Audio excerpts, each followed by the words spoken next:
Ang taong gustong magbago, magbabago para sa sarili niya, hindi para sa ibang tao. Basta Ayoko pumilit. we miss you, Pacboy, kung nasan ka man. Paggalawin mo yung baso. Alam ko kung nasan siya, pero kasi na tayo mag-sorry ka, di ba? Hindi na mag 1 week na Kasi nga nakalib ako, sabi namin, pride niya sobrang taas. sabi namin sa kanila, ayaw namin sa amin magbago. Namin sa iyo.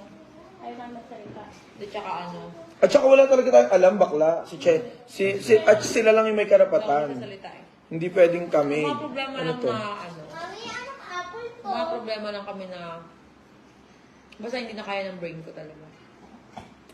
Grabe na yung anxiety mo nung nakaraan, bakla. Hindi ko na kaya. Takot na ako yung Madadala sa ospital. Kakalabas lang ng ospital. Oo, ako Lagi mismo ang sa nagsugod. ospital, alam ni Macbo yun. Lagi ako pumunta ng ospital. Lagi siya. May time na nandyan siya. Siguro sa isang buwan, 4 na beses ako ng ospital. Kaya sa mga bashers na walang alam naman, kundi mag-bash lang, Kaya ako nagpunta alamin ng nyo muna. ospital, naglalak yung panga ko, naglalak yung bibig ko, yung mga kamay ko naninigas na gano'n. Buong katawan ko manhid na manhid, tapos yung isip ko, basta parang siya. Uy, nagbuhos ako! Oh, alam niya. Kaya ano, meron kasi isang bagay na kinatatakutan ko talaga na ayoko mangyari. Kaya mas Ano mabuti, magaya ng kakaway ko? hindi, kaya mas mabuti pa siguro yung mental health ko, torture na kasi talaga. Gusto mo yan? Oo, mahal ko si Pacboy. Buksan natin. Kaso torture na talaga yung mental health ko, hindi ko na kinaya. Ayan na, nasagot. Ayan na, guys. Hindi sa amin pwede manggaling mga ganyan. Sila lang talaga yung may Mabait naman si alam yan. Pacboy, sobrang bait nun. Kaso hindi ko na talaga kaya eh. Magiging okay pa naman kami siguro nun. Oo. As a friend, ganun. Pagiging pamilya, nandun pa rin yun. Yung pagmamahal, hindi mawawala yun. Ano naiiyak ako? Baka... Bakla hindi talaga mawawala yung pagmamahal ko doon habang buhay na yan nandyan. Kaso yung pag to-tolerate siguro sa mga ginagawa niya, parang hindi ko na kaya. Mas pipiliin mo syempre yung health mo. Kawawa yung anak ko. Oo. Siyempre, kailangan you have to protect your peace. Kawawa yung anak ko. Pag nangyari sa akin, stroke ako ng tuluyan. Kuha kayanin. Yung stress ko kasi ano eh, ayoko kasi nag-iisip ng, ay baka pag umaalis, alam mo yun. Ayoko sabihin kung ano yung rason pag umaalis siya, pero Sobrang affected ang ka na. hirap kasi Oo. hindi siya umuwi eh. Sobrang Ano affected eh. na. Diba? Alam ko kung nasan, kaso yung pagbalik, baka mamaya may mga ganitong bagay, doon ako kinakabahan na hindi ako mapakali sa sarili kong pamamahay. Kasi ako nananahimik ako sa bahay. Yung parang ano. Pero mabait talaga si Pacboy. Sobrang bait na. Kaso yun nga, may siya mga bagay na hindi niya maiwasan. Hindi ko na kayang tanggapin.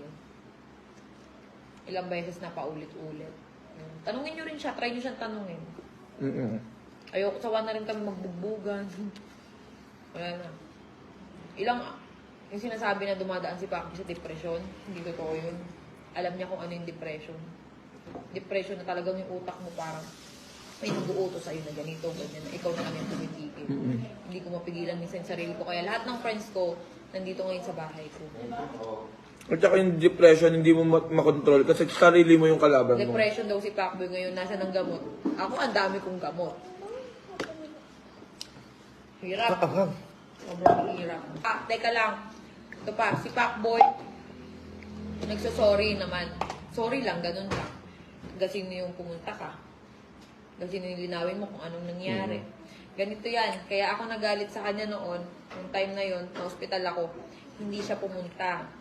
Sabi ko sa kanya, yung mga bata, yung mga babae, walang kasama sa bahay, sabi niya, magpapaalam lang siya, nasa event siya. Ngayon, nung bumalik siya, teka lang, ngayon, nung time na yon, yung sabi ko sa kanya, yung mga, wala na naman ako. Minsan kasi nabablanko talaga ako eh. Ayoko pa naman banggitin to, tangina okay na okay ako bakla pagbaba ko. Bakla. Hindi naman kita pinilit. Hindi ko na hindi ko na ako pigilan eh. Oo, Sige, kasi sagutin nababasa natin yung niya rin mga tanong naman. nila. At daw di kami magkasama. Nasaan daw si Pacboy? Eh, hindi rin naman namin alam. May mga bagay siyang hindi niya talaga maiwasan. Yun lang yun. Pero promise, mabait si Pac. Pero malay nyo, may isang tao na makakapagpabago sa kanya. Hindi ako yun. Kasi ako talaga, lahat ginawa ko na. Hindi siguro ako yun.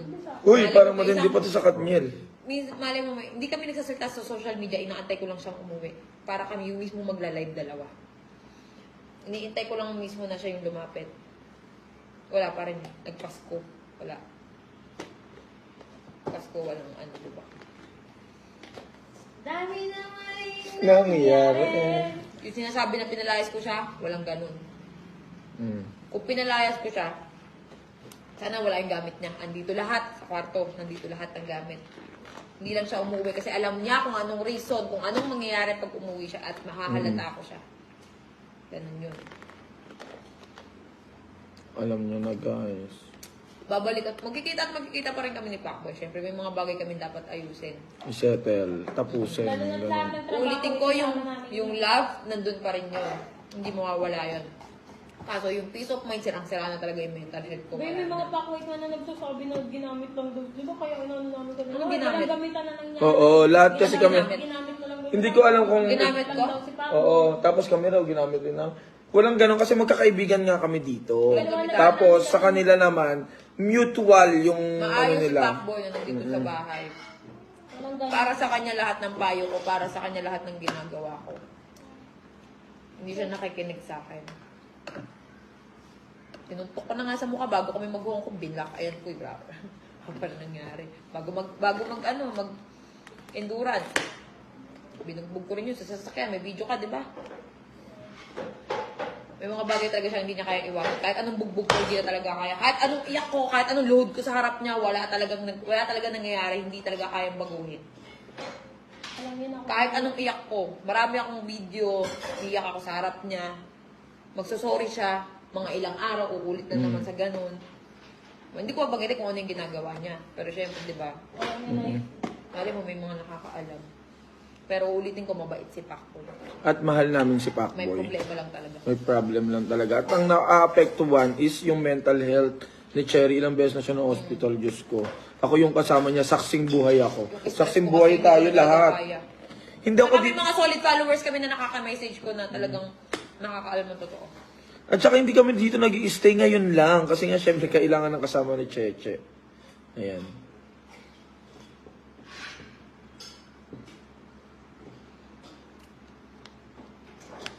Yun, guys. May bahay siya, ba't hindi siya umuwi? Oo nga, Yun yung wala daw siya pinagtataka dun ko. eh. Bigla siya nang wala, nakaawa ko lang ng pera. Hirap kasi pag nakaawa ko ng pera yun. Bigla, ang tagal mo lang siya ramdaman na bakla. Hindi, sana sa ano, sa susunod na makakasama ni Pacboy na babae. Si Lord lang po ang makakapagbabago sa isang tao. Pwede po natin ipag-pray prayers can move mountains. Hindi, sana sa susunod na maging kasama ni Pacboy na babae. Oo. Malay mo, magbago siya. Kasi ako, kahit anong bugbog ko, kahit anong iyak ko, kahit anong load ko, wala na talaga eh. Wala na eh. Wala na talaga eh. Hindi na kaya. Ang swerte niya na kay Cherry White, ang bait sobra. Wala, hindi talaga kaya. Grabe. Lahat ginawa ko na. Ginalang ko yan sa sarili kong pamamahay. Hindi ako nagpapapunta ng nagagalit ng lalaki. Sana po pa... Sarili kong pamamahay ito pero limitado ang tao. Dahil sa kanya. True. Ayoko siyang mabastos. Ito po sabi Bio, sana po pahanap po baka kasi may masamang nangyari sa kanya. Walang masamang nangyari. Nasa pamilya lang siya. Okay? Yung mga nababasa niyo, hindi totoo yun. Wala. Hindi totoo yun. Yung mga nababasa niyo. Wala yung mga basher lang yun. Maayos si Pacboy. Nasa maayos siya. Nandun siya sa pamilya niya. Ayun nga lang yung complaint ko. Hindi ko na kaya.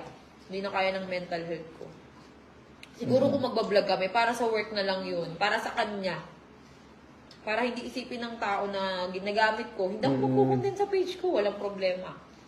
Sa page ko, binibigyan ko siya ng pera doon. Dahil nga nawala yung page niya, di ba? Hindi ako makasariling tao. Pati ang dami niyan, ang dami niyan. Kapag ka hindi na siya lumabas sa page ko noong mga nakaraan na sinasabi na ginamit ko. Wala.